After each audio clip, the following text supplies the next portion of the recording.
SK Hynix invented HBM. SK Hynix was the world's number one in HBM, and SK Hynix is now losing the HBM market to Samsung.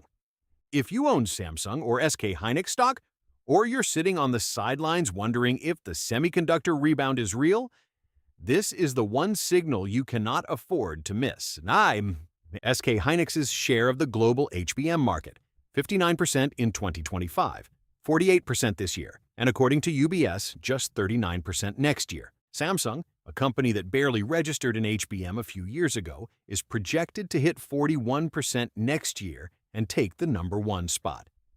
That's not a rebound, that's a takeover.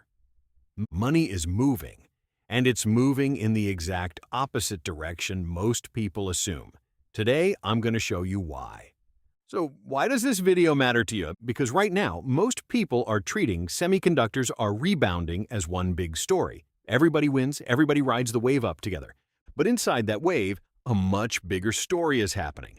One company is quietly losing the very market it built from scratch, and another is about to take the crown. My name is Moon. I'm obsessed, genuinely obsessed, with tracking where money actually moves, not where headlines say it moves.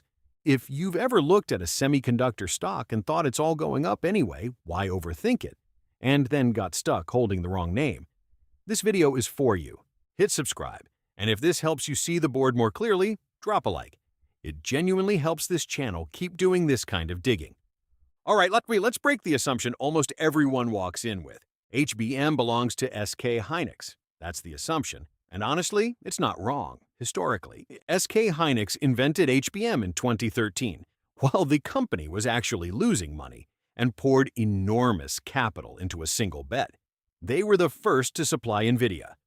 But here's the part almost nobody accounts for. The company that invents a technology and the company that profits most from it over time are often two completely different companies.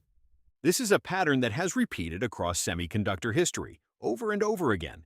The first mover doesn't automatically keep the market. The next generation gets taken by whoever has the capital and the manufacturing muscle to scale it. And that exact scene is playing out again right now in HBM. All right, let's look at the actual numbers, because this is where it gets undeniable. UBS, a major global investment bank, just released a forecast. Next year, Samsung hits 41% share of the global HBM market and overtakes SK Hynix for the number one position. SK Hynix drops to 39%. Let's put these numbers side by side one more time because they need to sink in. SK Hynix's HBM market share, 59% in 2025, 48% this year, projected 39% next year. Samsung, from almost nothing a few years ago to a projected 41% and the number one seat. And this isn't just about HBM in isolation. Samsung is positioning itself to dominate DRAM, NAND flash, and HBM, all three major memory categories at the same time. In other words, Samsung isn't just clawing back one segment, it's going for the entire memory chip crown. And here's the part that should really get your attention. The shift is being driven by HBM4, the sixth generation of this technology. That means the handoff of market power is happening exactly at the moment the generation changes. Money doesn't care who invented something first.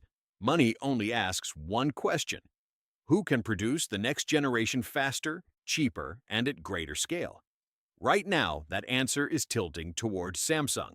So here's the question you're probably asking right now. Wait, Hynix invented this and nvidia bought from them first. How does this flip so fast? This is where it actually gets interesting.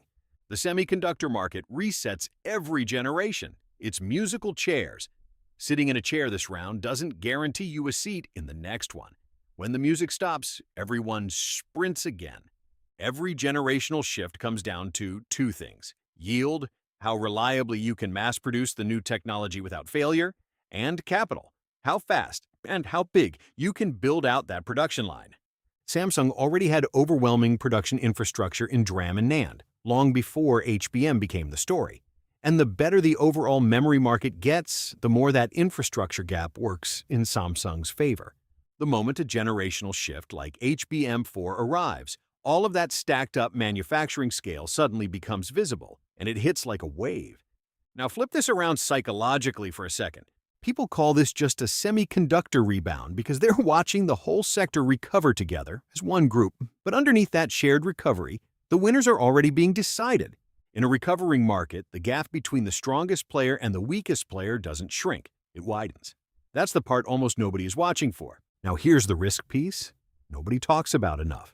If Samsung's advantage is really about scale and capital, that also means this window can close just as fast as it opened.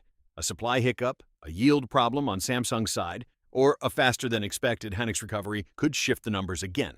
SK Hynix isn't standing still either. It's still the company that built the entire HBM relationship with NVIDIA from day one, and it's fighting to defend that position. This is a live competition, not a settled outcome. So this isn't SK Hynix is finished. It's the market share math is shifting, and you need to know which way it's shifting before you make a decision. Okay. So what do you actually do with all this? Here's what most people get wrong. They hear semiconductors and treat it like one single trade. It isn't anymore. That phrase is too blunt for what's actually happening inside this market. What the market is actually telling you is this. Money isn't just flowing into the semiconductor recovery as a whole. It's flowing with precision toward whoever wins the next generation market share fight inside that recovery. So here's your actual checklist. Step 1. Every time you see an earnings report, an HBM4 supply deal, or a new market share forecast, don't just file it under semiconductors went up. Step 2. Ask specifically, does this news strengthen Samsung's position, or is it a sign of SK Hynix fighting back? Step 3. Track the HBM4 supply and yield headlines specifically. That's the generational pivot point where this entire share shift is happening. That's the difference between reacting to headlines and actually reading where the money is going. Now, I know what some of you are thinking.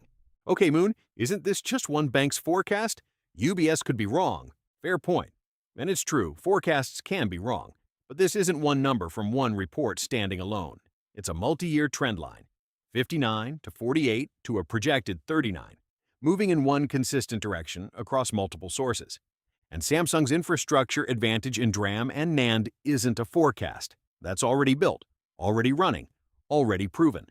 The forecast is just catching up to a capacity advantage that already exists in the real world. All right, let's bring it together. This isn't the moment to relax just because semiconductors bounced back. Inside that bounce, the company that invented HBM is losing ground, and the company that was years behind is taking the generational handoff. If you miss this shift because you assumed semiconductors just go up together, that one lazy assumption could leave you badly positioned in the next round. Now, money doesn't stay loyal to whoever invented something first. It goes to whoever can produce the next generation faster, cheaper, and at greater scale. This kind of signal is exactly what I dig for every single week, and it felt too important to sit on. If this helped you see the board more clearly, hit subscribe, drop a like, and let's keep studying this together. Because the next shift is already forming somewhere else in this market, and I'll be tracking it. Protect and grow what you've built.